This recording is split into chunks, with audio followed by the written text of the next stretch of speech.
যে অঙ্গ দিয়ে নারীর থেকে পুরুষকে আলাদা করে ওর নাম তো পুরুষ অঙ্গ। তাহলে দাড়ি কি মহিলাকে আছে নাকি? দাড়ি পুরুষের না, তাহলে এই দাড়ি পুরুষ অঙ্গ করা যাবে না?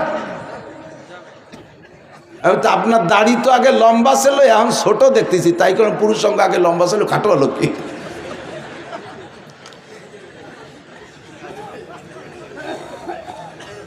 তো একই শব্দ জায়গা বিশেষ তার তর্জমা পাল্টে যায়। জীবনেও পৃথিবীতে কেউ দাড়িতে পুরুষ অঙ্গ কবে? এ কলি মানি নেবে? এ বললি থামড়ায় দাঁত ফেলায় দেবে। বেটা ক্ষতি দিশে পাও না, ক্ষতি চলিয়েছে ভাই। তো আল্লাহ পাক রব্বুল আলামিন সূরাগুলোর শুরুতে এক এক জায়গায় এক এক হরফ লেখছে। ইয়াসিন, তাহা, আইন সিন কাফ, হামিম লেখছে না? এই সূরার শুরুতে আছে নুন, একটা হরফ মাত্র। ফাঁকে একটু বলে নেই, যারা আমাদের ভিতরে বিশেষ করে সাদ সাহেব এবং সাদ সাহেবের অনুসারীরা, তারা বলে কুরআন শরীফের তর্জমা না বুঝে পড়লে কোনো নেকি হয় না। তাহলে আপনি বলেন নবী পাক বলেছে একটা হরফে 10 নেকি, আর সেই হরফগুলাই শুরুতে হরফে মুকাত্তাত কাটা নুন একটা হরফ, এ পড়লি নেকি হবে কিনা? আপনাদের কি মত, হবে কিনা? তাহলে বলেন তর্জমা না বুঝে পড়লে যদি নেকি না হয়, আপনি বলেন নুনের কি তর্জমা পারবে কইতে? একটা হরফের কোনো তর্জমা নাই এ জায়গা। আল্লাহ পাক রব্বুল আলামিন এই একটা হরফ কেন বলছে? কিয়ামতের মাঠে এক কুরআন শরীফ তিলাওয়াতের একটা মাঠ হবে, পার্কের মধ্যে আমাদের সবাই নিয়ে আল্লাহ বসবে, হুজুর আলাইহিস সালাম তিলাওয়াত করে শোনাবে, আর দাউদ আলাইহিস সালাম। ওই দিন জিজ্ঞেস করবো আল্লাহ এই হরফ কয়টার নাম তর্জমা কও আগে। ওই দিন সামনের পর ভাইয়ে ধরি বসবো আল্লাহরে, আল্লাহ এই হরফের তর্জমা কও, সেই দিন শুনে নেবো, তার আগে বলার কায়দা নেই। ওয়াল কলম, ওয়াও কসমের জন্য, উকসিমু বিল কলম, ওয়াল কলম মানে উকসিমু বিল কলম, আমি কলমের কসম খেয়ে বলি। কে বলে?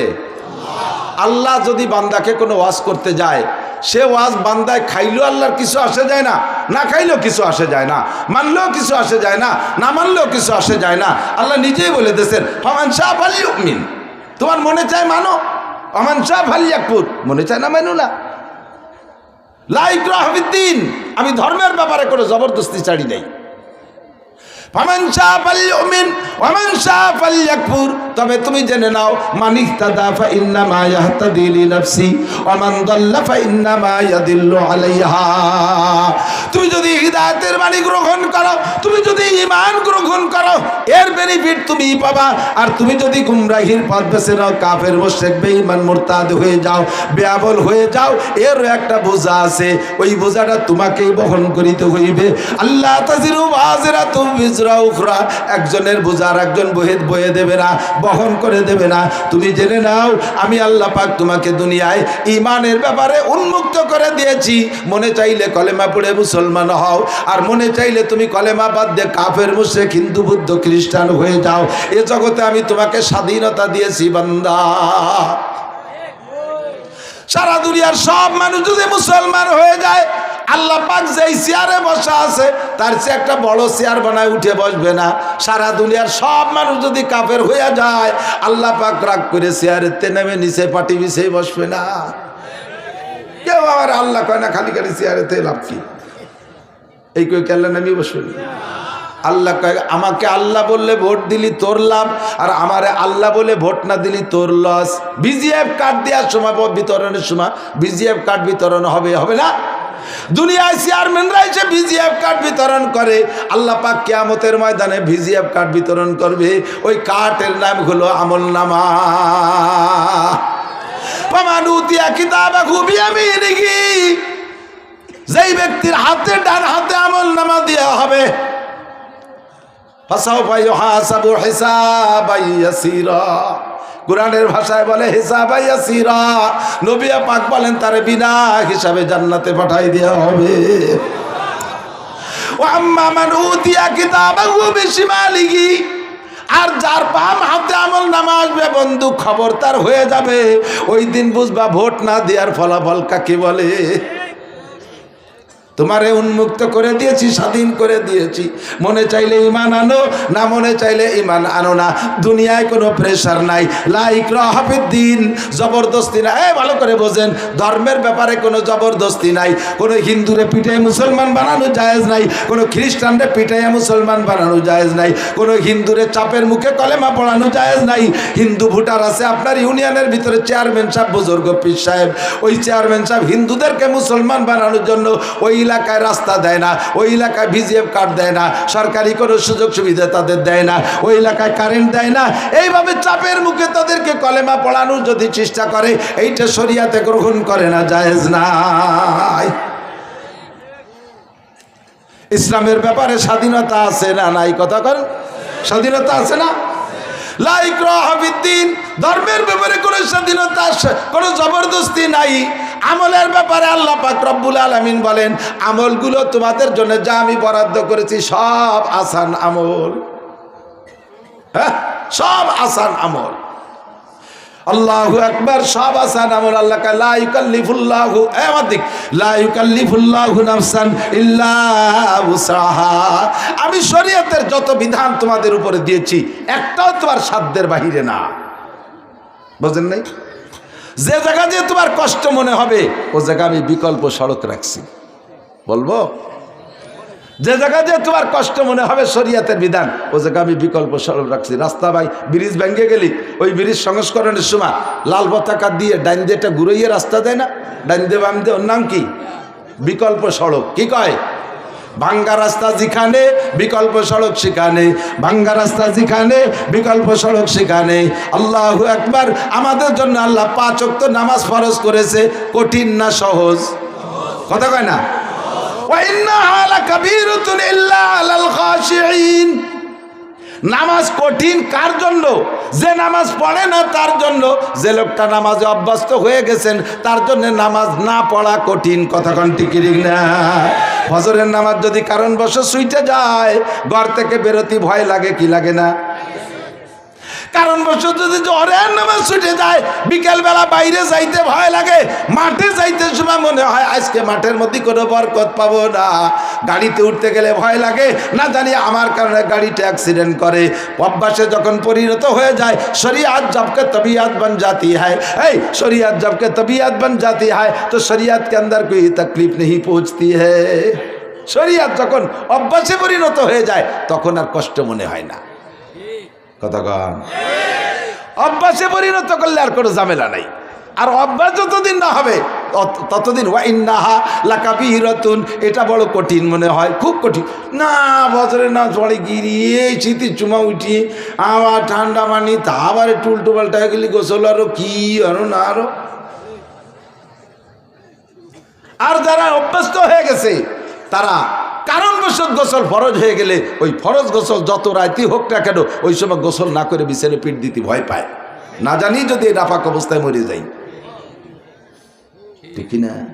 না জানি কি নাপাক অবস্থায় মরে যাই, এই ভয়তে সাথে সাথে যে গোসল, তার একটু খারাপ লাগে না। শরিয়াতকে তবিয়াতে পরিণত করেন, টুপি মাথায় দিয়ে অভ্যাস করেন, আর টুপি মাথায় দিতে কষ্ট হবে না। পাগড়ি পরার অভ্যাস করেন, পাগড়ি বাঁধলে মাথা ব্যথা হবে না। দাড়ি রাখার অভ্যাস করেন, তাহলে আর কোনোদিন চুলকবে না। প্রথম একটু রাখছে, খাইজনি দাড়ি তাতে চুলকয়, এবার কেটে ফেলাই দিছে।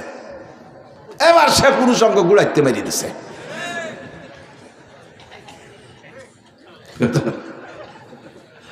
আমার এক দাদা গৌরসিক তো উনি আইসে ওইরকম দাড়ি ছোট। আগেকার দাদা কয়দিন আগে দিয়ে বড় দেখলাম, তাই ছোট হয়ে গেল কি রে? আরে বাড়ি সে রাত্রি দাড়ির জ্বালায় মুখ রে চড়াইয়ে ভেঙে ফেলে দিছে। দাড়ির জ্বালায় মুখ চড়ালেন, কয় দাড়ি সুই খেতা গায়ে দিই, দাড়ি একটা উঠিয়ে এসে খুসাই দিয়ে না হয় খুসাতে মনে হয় যে মশা দেই চড়। এবার আর একটা এসে ঠেলাতে মনে হয় যে মশা দিই, রাতটা ভর গেছে মুখ চড়াই ভাঙছি। সকালে কেটে খাটাই হাজার হাজার মানুষ লম্বা দাড়ি, তারা রাত্রি বছর কামড় মনে রে মুখ চড়ায় না, তুমি চড়াও কে? আল্লাহু আকবার। মাগুরা গেছি মাহফিলে, পানি ভবন মাদ্রাসা মাহফিল। তো আমার আগে যে বক্তা বয়ান করতেছে ওই বক্তার দাড়ি ছোট ছোট।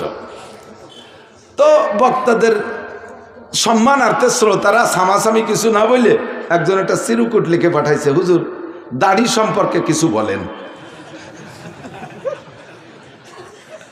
দাড়ি সম্পর্কে কিছু বলেন। উনার নিজের দাড়ি যান ছোট, তাহলে যা বলবে ওই ছোটর পক্ষে বলতে হবে না, দলিল বর্ষা যা দেবে ছোটর পক্ষে দিতে।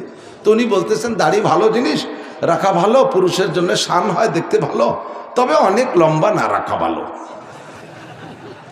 কেন অনেক লম্বা না রাখা ভালো ব্যাখ্যা দিতে হবে। তো বলতে হুজুর কেন অনেক লম্বা না রাখা ভালো? বেশি লম্বা হলে একটা পয় পবিত্রের একটা ব্যাপার স্যাপার আছে, পেশাব করতে বসলে সিটে দাঁড়িতে লাগতে পারে, এই জন্য খাটো রাখা ভালো। কি বলেন সবাইকে? ঠিক। এই সময় হুজুর যা কয় সব ঠিক। আমি কি যে সর্বনাশ করছে, কি রুয়ে দিয়ে গেল একেবারে উনার ওয়াজের শেষ মশলা এই কইয়ে নেমে চলিয়েছে, চলে যাবে ঢাকা। এরপরে আমি স্টেজ উঠে চিনতে হলাম, তো গাড়িতে উঠে গেলি, ওর তো সাইজ করা যাবে না। ও ভিতরে থাকতে থাকতে বললাম, আপনারা যে দাড়ি খাটো দাড়িতে লম্বা দাড়িতে পেশাব লাগার বাড়িতে খাটো আর পক্ষে যদি ঠিক হয় তাহলে আর একটা ঠিক করেন। পেশাব করতে বসলে দাড়ি যত লম্বা হোক, সিটে দাড়িতে লাগার ভয়। পেশাব করতে বসলে শরীরের অন্য অঙ্গ এ দাড়ির চাইতেও পেশাবের বেশি নিকটে থাকে না? হ্যাঁ, পরনের কাপড়টা একেবারে নিকটে না? তাহলে যদি ওই বক্তা যদি দাড়িতে পেশাব লাগার বাড়িতে কাটিয়ে খাটো আরে, তো উনার প্রত্যেকবার পেশাব করতে হবে ন্যাংটা হইয়া লুঙ্গিতে লাগার বাড়িতে। আগেরটা ঠিক না পরেরটা ঠিক? পরেরটা ঠিক না, ল্যাংটা হয়ে ছেড়ে দিছি। সুন্নতি পোশাকের অভ্যাস হয়ে গেলে আর সুন্নতি পোশাকে খারাপ লাগবে না। দস্তারখানের অভ্যাস হয়ে গেলে আর দস্তারখান বিছানুকে বিরক্ত মনে হবে না। মেসাকের অভ্যাস হয়ে গেলে আর মেসাকে কষ্ট মনে হবে না। কতক্ষণ না কেন? মসজিদে নামাজ পড়ার অভ্যাস হয়ে গেলে ঘরে নামাজ পড়লে তৃপ্তি পাবেন না। যারা রেগুলার মসজিদে নামাজ পড়েন সাক্ষী দেন বাবা, কারণবশত যদি একক তো মসজিদে যাইতে না পারেন, ঘরে একা একা নামাজ পড়েন, দেখবেন একা একা নামাজ পড়লে বেশিরভাগ ভুল হয়ে যায়। 4 রাকাতের নামাজে তো গড়বড় বাঁধবেই। 3 রাকাতে শুরু হয় 3 না 5, 4 না 5, 5 না 2, 2 না 1, নাকি বললাম না নাকি এলাম। সে শুরু কি রাতে একটা মনে আছে আগের দিকাতে কোন শুরু পড়ছি এনে কি এরবো, শেষে দেয় যে শেষ শুরু পড়ি তুই নাচ এনে তাই কি এরবো, নানান হজবরল শুরু হয়ে যায়।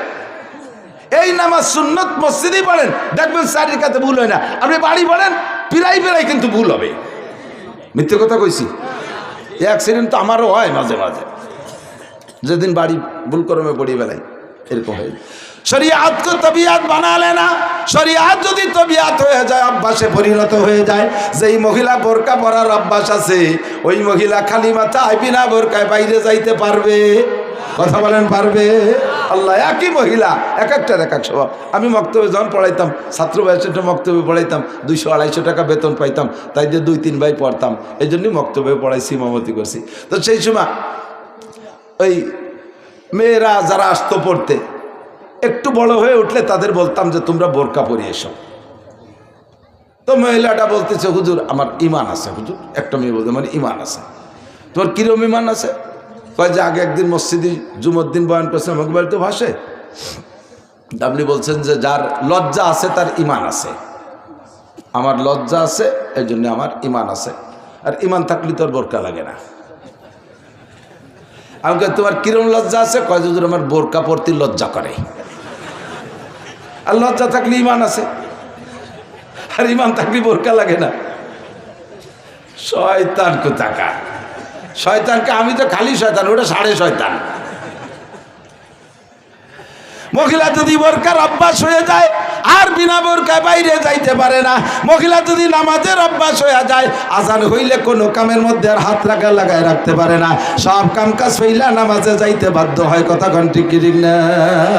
আল্লাহু আকবার বলতে যে সরে যাইতেছে, যে মুনতাসির বলেই নিচে আগে হাজরে আলী বাহা এলোমেলো যেটা আসে সেটি কব। রাজি আছেন ইনশাআল্লাহ? যে যে জায়গার সমস্যা ওইগুলো এসে যাবে ইনশাআল্লাহ। সবই আমার কার্য জরুরি। নুন ওয়াল কালামি আমা ইয়াসতুরুন। আমি আপনি যদি হিদায়াতের বাণী গ্রহণ না করি, আল্লাহর কিছু আসে যায় না। কাজেই কোরআন শরীফের যত মাসালা আছে এগুলো বলতে গিয়ে আল্লাহর কসম খাওয়ার কোনো দরকার নাই, কসমের কোনো দরকার নাই। কসম তো সমাজে ওই লোকটাই খায় যেই লোকটা নিজের স্বার্থ উদ্ধার করতে যাইয়া বাধাগ্রস্ত হয়।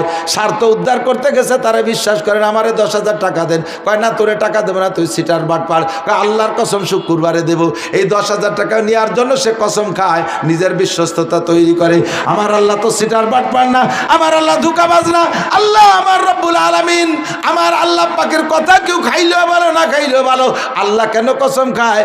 আল্লাহ কয় তোমাদের মতো সিটার বাটপাররা আমার কথা বিশ্বাস করো না, সেই জন্য আমি কসম খাই। আমি সিটার বাটপার সেজন্য কসম খাই না, তোমরা ধোঁকাবাজ কথা খাও না, এই জন্য তোমাদের সামনে কসম খেয়ে বলি। কসম খাইলেন কিসের কসম? আল্লাহর সৃষ্টি জগতের ভিতরে যত শ্রেষ্ঠ জিনিস আছে তার মধ্যে একটা হলো কলম। 5টা জিনিস বানাইছে আল্লাহ নিজ হাত দিয়ে। 1 নম্বরে আরশ, আল্লাহর আরশ আল্লাহ হাত দিয়ে বানাইছে। 2 নম্বরে কলম বানাইছে হাত দিয়া। 3 নম্বরে জান্নাতে আদন, 8টা জান্নাতের মধ্যে জান্নাতে আদন বানাইছে আল্লাহ হাত দিয়া। 4 নম্বরে মুসা আলাইহিস সালামের তৌরাত লিখেছে আল্লাহ হাত দিয়া। 5 নম্বরে গোটা মানব জাতির মাথা বানাইছে আল্লাহ হাত দিয়া। একটু কন্যা সুবহানাল্লাহ। এই 5টার প্রতি আল্লাহর দরদ বেশি, তাই আল্লাহ কলমের কসম খেয়ে বলে ওয়াল কলম। বান্দা ভালো করে শুনে নে, আমি কলমের কসম খেয়ে বললাম অল কলম। কি কয়? এই কসমের পরে বলে নুন ওয়াল কলামি ওয়া মা ইয়াসতুরুন। নবী পাককে সান্ত্বনা দিচ্ছে, মা আনতা বিনিমাতি রাব্বিকা বিমাজনুন। হে নবী, আপনারে মক্কার আরবের কাফেররা পাগল কয়, আপনারে পাগল কয়, আপনি নাকি পাগল। আপনি একটু মন খারাপ করবেন না, আপনি যে পাগল না এর সার্টিফাই আমি আল্লাহ করে দিলাম। মা আনতা বিনিমাতি রাব্বিকা বিমাজনুন। আপনি আপনার রবের নিয়ামত, আমার নবী পাগল না। কথা বলেন ঠিক কি ঠিক না? আমার নবীরে যে পাগল কয় ওইটা একেবারে দামড়া ছাগল। জোর হলো না?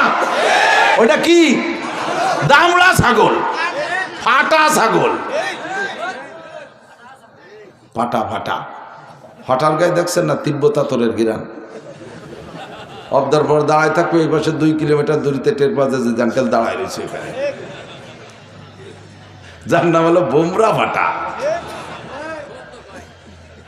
হ্যাঁ, আমার নবীর নিয়ে যারা সমালোচনা করে, নবীকে পাগল বলে, চরিত্রহীন বলে, ওরাই অরিজিনাল চরিত্রহীন, ঠিক কিনা? মক্কার আরবের এক লোক নবী পাককে গালি দিছে, এক কাফের নবী পাককে গালি দিছে সরাসরি। তো গালি দেওয়ার পরে হুজুর আলাইহিস সালাম বললেন, এই খবর নাও, এই ছেলেটার জন্মের মধ্যে সমস্যা আছে, ছেলেটার জন্মের মধ্যে। ওই ছেলেটা যদিও কাফের, ওর বিশ্বাস যে মুহাম্মদ সাল্লাল্লাহু আলাইহি ওয়াসাল্লাম যা বলছে ওর মধ্যে সন্দেহ নাই। ও ডাইরেক্ট ওর মার কাছে চলে গেছে, মা মুহাম্মদের কলেমা পড়ি নাই, মুহাম্মদের ইসলাম গ্রহণ করি না, তবে মুহাম্মদ মিথ্যা কথা বলে না। আমি তারে গালি দিলে সে আমাকে বলল যে এই ছেলেটার জন্মের মধ্যে সমস্যা আছে। মা তুমি সত্যি কথা কও দি, আমার জন্মের মধ্যে সমস্যা আছে নাকি? ওর মা কয় যে আল্লাহে তোর জন্মের মধ্যে সমস্যা আছে, তুই যে বাপের পরিচয় দিস ওটা তোর বাপ না।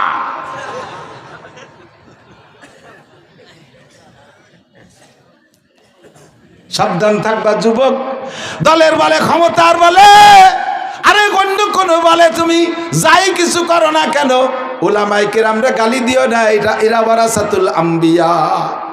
যা করো মারামারি দাঙ্গা হাঙ্গামা করো, নিজেরা করো, মৌলবীকে গায়ে হাত দিও না। দিনের বেলা একটা থাপ্পড় দিবা, প্রতিশোধ তখন নিতে পারবো না।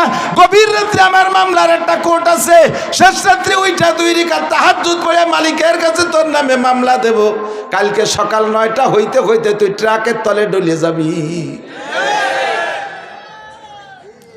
একে চশমে জাদান গাফেলা যা শাহনাবাসী, একে চশমে জাদান গাফেলা যা শাহনাবাসী, শায়াদ কেনে গা কোনা দাগা হানাবাসী। আমরা দিন রাত ভরে শাহ পর্যন্ত 5টা নম্বরে আল্লাহকে নক করেছি, 2 পর 3 পর। আল্লাহর মোবাইল নাম্বার কত? 2 পর 3 পর। 2 ফজরের 2 রাকাতে একটা নক করেছি, 4 জোহরের 4 রাকাতে আর একটা নক করেছি, দ্বিতীয় ভোর আসরে আর একবার নক করেছি, 3 মাগরিবের 3 রাকাতে নক করেছি, লাস্টে ঈশায় 4 রাকাতে নক করে শুয়ে রয়েছি, আল্লাহ রিসিভ করে নাই। শেষ রাত্রি আল্লাহ নিজে ব্যাককল করছে, কয় আলা মুস্তাগফিরিন ফাআরজুকা, আলা মুস্তাগফিরিন ফাআগফিরা, আলা মুস্তারজিকিন ফাআরজুকা, আলা মুস্তাগফিরিন ফাউআফিয়া, আলা কাজা আলা কাজা। কে আছিস গুনাহগার চলে আয়, আমি তোর কল ব্যাক করছি, আয় উঠে আয়, তোরে ক্ষমা করব। কে আছিস অভাবী চলে আয়, আমি তোর অভাব দূর করব। কে আছিস রুগ্ন চলে আয়, আমি তোরে শিফা দিয়ে দেব। কে আছিস কোন বিপদে, আরে কারে কোন জায়গা কারা থাপড়াই চাইছে, আমার কাছে মামলা দে, আমি ফজর হইতে হইতে বিচার করে ফেলাই। ছোট্ট মাদ্রাসার তালবি আলিম থাপ্পড় একটা দিয়েছ বন্ধু, সেই সময় প্রতিশোধ নিতে পারে নাই। ও শেষ রাত্রে হেফজোখানার ছেলে, কেরাতখানার ছেলে, ও শেষ রাত্রে উইঠা 2 রাকাত নামাজ পড়ে আগে তোমার নামে মামলা দিয়ে দিয়েছে। রব্বুল আলামিন মাদ্রাসায় যদি পড়তে হয় তাহলে সম্মানের সাথে পড়বো। তোমার দিন শিখতে এসে এভাবে আইসো পাইসো, আড়াইনে বাড়াইনে রাতে চল থাপ্পড় খাবো, সহ্য হয় না। আল্লাহ কায় মন খারাপ করিস, কোরআন শরীফ ভর্তি থাক, হজরের সময় মাইকে খবর পাবি। হজরের নামাজের আজান হওয়ার আগে আগেই খবর আসলো, শোক সংবাদ, শোক সংবাদ, শোক সংবাদ। কি হয়েছে, অমকের বিটা অমক 16, 18, 20, 22 বছরে ধামড়া, রাতের বেলা হঠাৎ করে স্ট্রোক করে মরে গেছে। এ ঘটনা ঘটতে পারে? জোরে বলো, পারে? সকালবেলা মোটর সাইকেল নিয়ে রাস্তায় যাবি, বালির ট্রাকের সাথে ডলে যাবি, কুত্তার গোস্ত কোনটুক আর তোর গোস্ত কোনটুক আলাদা করা যাবে না, সাবধান থাকবি। আরে যদিও সামনের পর তোরে কইতে পারলাম না তোর জন্মের দোষ আছে, তুই জারোর সন্তান, হারামজাদা জাইরুর বাচ্চা, সামনের পর কইতে পারলাম না, তবে তোর বিয়াদবিতে বুঝে নেছি তোর জন্মের মধ্যে দোষ আছে। নবী পাককে আল্লাহ পাক বলেন, ওয়া ইন্নাকা লাআলা ওয়া ইন্না লাকা লাআজরান গায়রা মামনুন, আপনার জন্য অপরিসীম সীমাহীন নিয়ামত, পুরস্কার, প্রতিদান আমার পক্ষ থেকে রয়েছে। হে নবী, আপনি 1 নম্বর পুরস্কার নিয়ে নেন। ওয়া ইন্নাকা লাআলা খুলুকিন আযীম, যে যা বলে বলুক কিচ্ছু আসে যায় না, আপনি সর্বোত্তম চরিত্রের অধিকারী। 2.5-3 লক্ষ নবী রাসূলের, আরে দুনিয়ার সাধারণ মানুষ বাদ দাও, 2.5 লক্ষ 3 লক্ষ নবী রাসূলের চরিত্র তো বাছাই করা চরিত্র।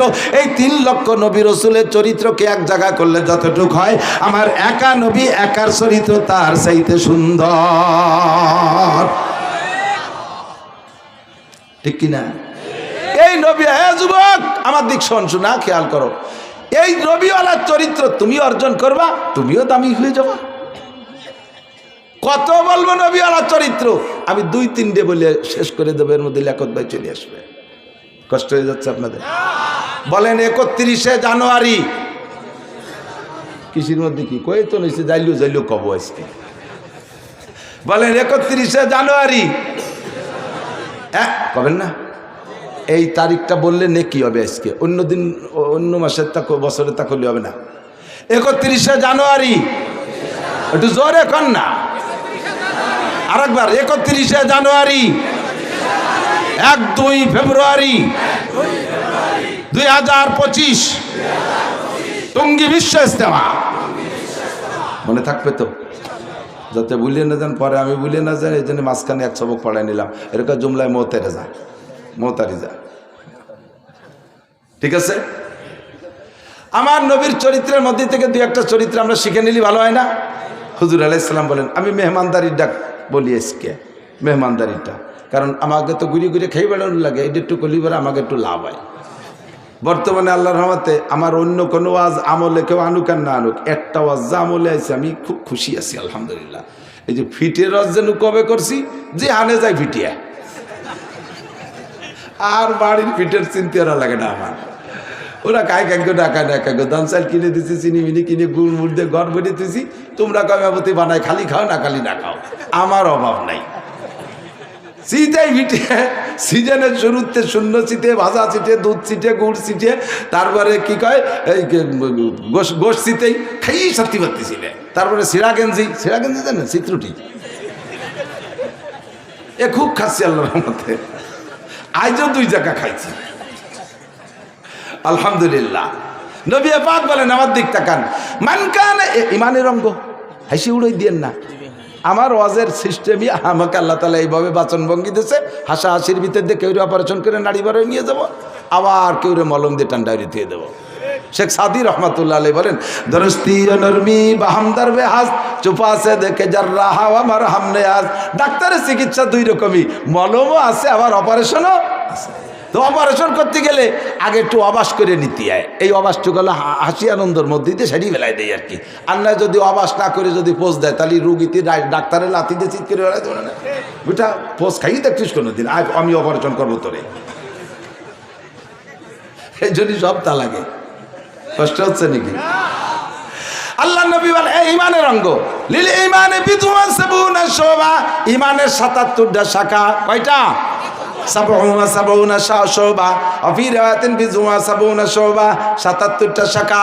ফাআফজালুহা, এই ৭৭টা ইমান, এই যুবক আমার দিক, ইমানের ৭৭টা শাখা। কয়টা শাখা? কিসের শাখা? কিসের শাখা? ইমানের কয় শাখা? মনে থাকবে তো? ৭৭টা বলার সময় হবে না আজকে, দুটো তিনটে কব। একটা হলো ফাআফজালুহা, এক নম্বর হলো কাউলু লা ইলাহা ইল্লাল্লাহ, লা ইলাহা ইল্লাল্লাহ, লা ইলাহা ইল্লাল্লাহু মুহাম্মাদুর রাসূলুল্লাহ। ইযআন বিল কলব ওয়া ইকরার বিল লিসান, অন্তরে পরিপূর্ণ বিশ্বাস করা। সবাই বলেন আল্লাহ আমার কে? আল্লাহ আমার রব। আল্লাহ আমার রব কে? ইবাদত পাবে কে? আল্লাহ ছাড়া কোনো মাবুদ, মুহাম্মাদুর রাসূলুল্লাহ ছাড়া আর কোনো নবী শেষে জোরে বলেন আছে? এই কলেমা বলে ইকরার করা, এটা হলো ইমানের ১ নম্বর সর্বশ্রেষ্ঠ। এরপরে হুজুর বলেন ওয়া ইমাতাতুল আযানিত তরিক। খেয়াল করেন, ইমাতাতুল আযানিত তরিক, ইমানের একটা শাখা হলো রাস্তার থেকে কষ্টদায়ক জিনিস ফেলে দেওয়া। রাস্তাতে একান ইট পড়ে রয়েছে, পাও দিয়ে সরাই দেবেন, একান ডাল নামিয়ে সরাই দেবেন, আপনার ইমান তাজা হবে আর একজন মানুষের খেদমতের জন্য। কথা কন ঠিক না? আর যেসব এলাকায় রাস্তার উপরে ধান নাড়ে, কলই নাড়ে, গম নাড়ে, ফসল নাড়ে, আছে নাকি? আছে না? অন্যাসে ঠেলে ঠেলে খালের মধ্যে ফেলাই দেবেন।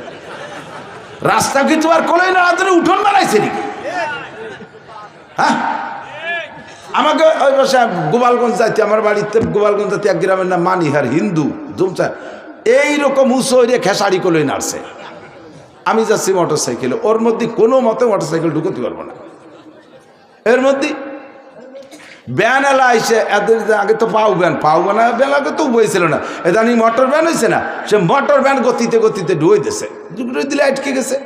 এখন মোটর ব্যান খ্যাট খ্যাট খ্যাট খ্যাট করতেছে, মোটর কাকা পারতেছি না, আমি ঠেলা দাও। আমি ওই দিয়ে সাইডে একটু ফাঁকা জায়গা, ওই পাশে আমার মোটর সাইকেল তো 2 চাকা ওই দিক দিয়ে নিছি, সে কলই নাড়া বেটি ফাঁসে থাই আমার দিক কিন্তু ঘুরাইছে হেরেছে। আর কয় দেখলে কত বড় কুজলো হুজুর, আমি কলই নাড়ছনটা মলিয়ে থিয়ে তো উনি নিচে দিয়ে যায়। আমি হাসতে হাসছিল পুরে যাচ্ছি, ও আমারে বিপদে ফেলাবে বলে কলই নাড়ছে, আমি বিপদ থেকে পাশ কাটিয়ে চলে যাচ্ছি বলে আমার বড় রাগ, আর আমার কা কুজলো হুজুর। আস্তাগফিরুল্লাহ। ইমাতাতুল আযা, রাস্তায় কলাই নাড়া, ধান নাড়া, যে কোনো ফসল রাস্তা থেকে নেওয়া, এটা সম্পূর্ণ হারাম, জায়েজ নেই। আপনি মানুষকে কষ্ট দিচ্ছেন, গাড়িওয়ালারে কষ্ট দিচ্ছেন, হাঁটাওয়ালারে কষ্ট দিচ্ছেন, কথা বলেন না কেন? আর ফসল সাইডে হলি মহিলারা সব নিয়ে রাস্তায় চলে যাবে। আল্লাহরে কই যে আল্লাহ দান দাও, কলই দাও, মুসড়ি দাও, দুনিয়া দাও, পিঁয়াজ দাও, সবটা দাও। আল্লাহকে তুরা মৌলবীরা তো দোয়া হরি যে দেশে যদি সাইডে হয় তাহলে তোমরা সাইডে কালেকশন হতে পারো, কিন্তু ফসল সাইডে দিল্লি দেওয়া যে রাস্তায় যে ড্যান্স করতেছে, দিন ভরে রাস্তায় মলি ভেঙে থুইছে, আমরা মলি টলি দিয়েছি। আগে তো মল তো গরু দিয়ে, এখন মলের অফিসার দিয়ে, প্রাইভেট কার দিয়ে বড় বড় অফিসার মুফতি সব মহাদেশকে জুড়িয়ে দিয়েছে গরুর মতো। আমরা মলি টলি থুয়ে যাব, সন্ধ্যের আগে আসরের পরে যে মহিলায় কুলো নিয়ে ড্যান্স করতে তাহলে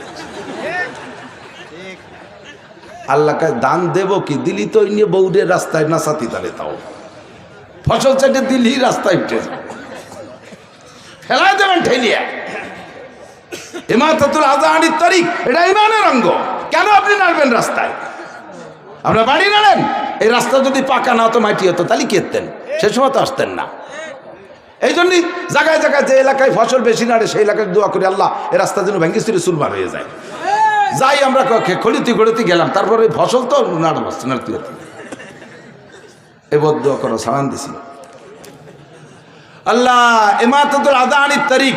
এরপরে হুজুর বলেন ওয়াল হায়াউ শুবাতুম মিনাল ঈমান, আমার দিক, ওয়াল হায়াউ শুবাতুম মিনাল ঈমান, লজ্জা ঈমানের অঙ্গ, লজ্জা ঈমানের অঙ্গ। কিভাবে হুজুর কয় ইজা ফাতাকাল হায়া ফাফআল মা শিতা, তোমার যখন লজ্জা চলে গেছে তখন তুমি যা খুশি তাই করতে পারো, লজ্জা থাকলে যা খুশি করা যায় না। কথা কোন ঠিক কি ঠিক না? আল্লাহু আকবার। বলবাড়ি এক জায়গায় মাহফিল, দলা হুজুর গেছেন, বাইতে দলা হুজুর যাইয়ে গাড়িতে নামিয়েই পাগল হয়ে গেছে পেশাবের জন্য। মিয়া পেশাবখানা কোন জায়গা, মিয়া পেশাবখানা কোন জায়গা, গেছে রাত্রি, রাত 7-8টার দিন। আমি বললাম যে হুজুর বুড়ো মানুষ এইভাবে পেশাব চাপায় রাখলি পেশাবের ক্ষতি হয়, কিডনির ক্ষতি হয়। কয় যে বাহির দিতে রওনা দেওয়ার পরে একটু পরে পেশাব হয়েছে, কিন্তু রাত্রে যাচ্ছে গাড়িতে, কোন জায়গা বসবো সেই বসার জায়গায় খুঁজে পেলাম না সারা রাস্তায়। লজ্জাতে মনে করি যে নামিয়ে বসলি কেটা না কেটা জোরে দেখবে না, কেটা না কেটা জোরে দেখবে না, এই লজ্জাতে সারা রাস্তায় পেশাব করতে পারিনি রাতের বেলা, বুড়ো মানুষ। আর বাইটি ভাড়ার মোড়ে দেই যে 5 জন গোল হয়ে দাঁড়াইয়ে জামাতে পেশাব করতেছে, পাল্লাতেছে কি রাখার বাউ ভিজেতে পারে। সাড়ে হারামজাদার দল। লজ্জা থাকলে এই কাম করতে পারে? কথা বলেন। লজ্জা চলে গেলে যা খুশি করা যায়, কাঁচা দেওয়া যায় লজ্জা চলে গেলে, গালাগালি করা যায় লজ্জা চলে গেলে, মাথার কাপড় ফেলা যায় লজ্জা না থাকলে, ভাষা বেরোনো প্যান্ট পরা যায়। দেখছেন না ভাষা বেরোন প্যান্ট কি ফার্স্ট ক্লাস ভাষা, এরকম খুলি দিয়ে বসে বসে বইছে প্যান্ট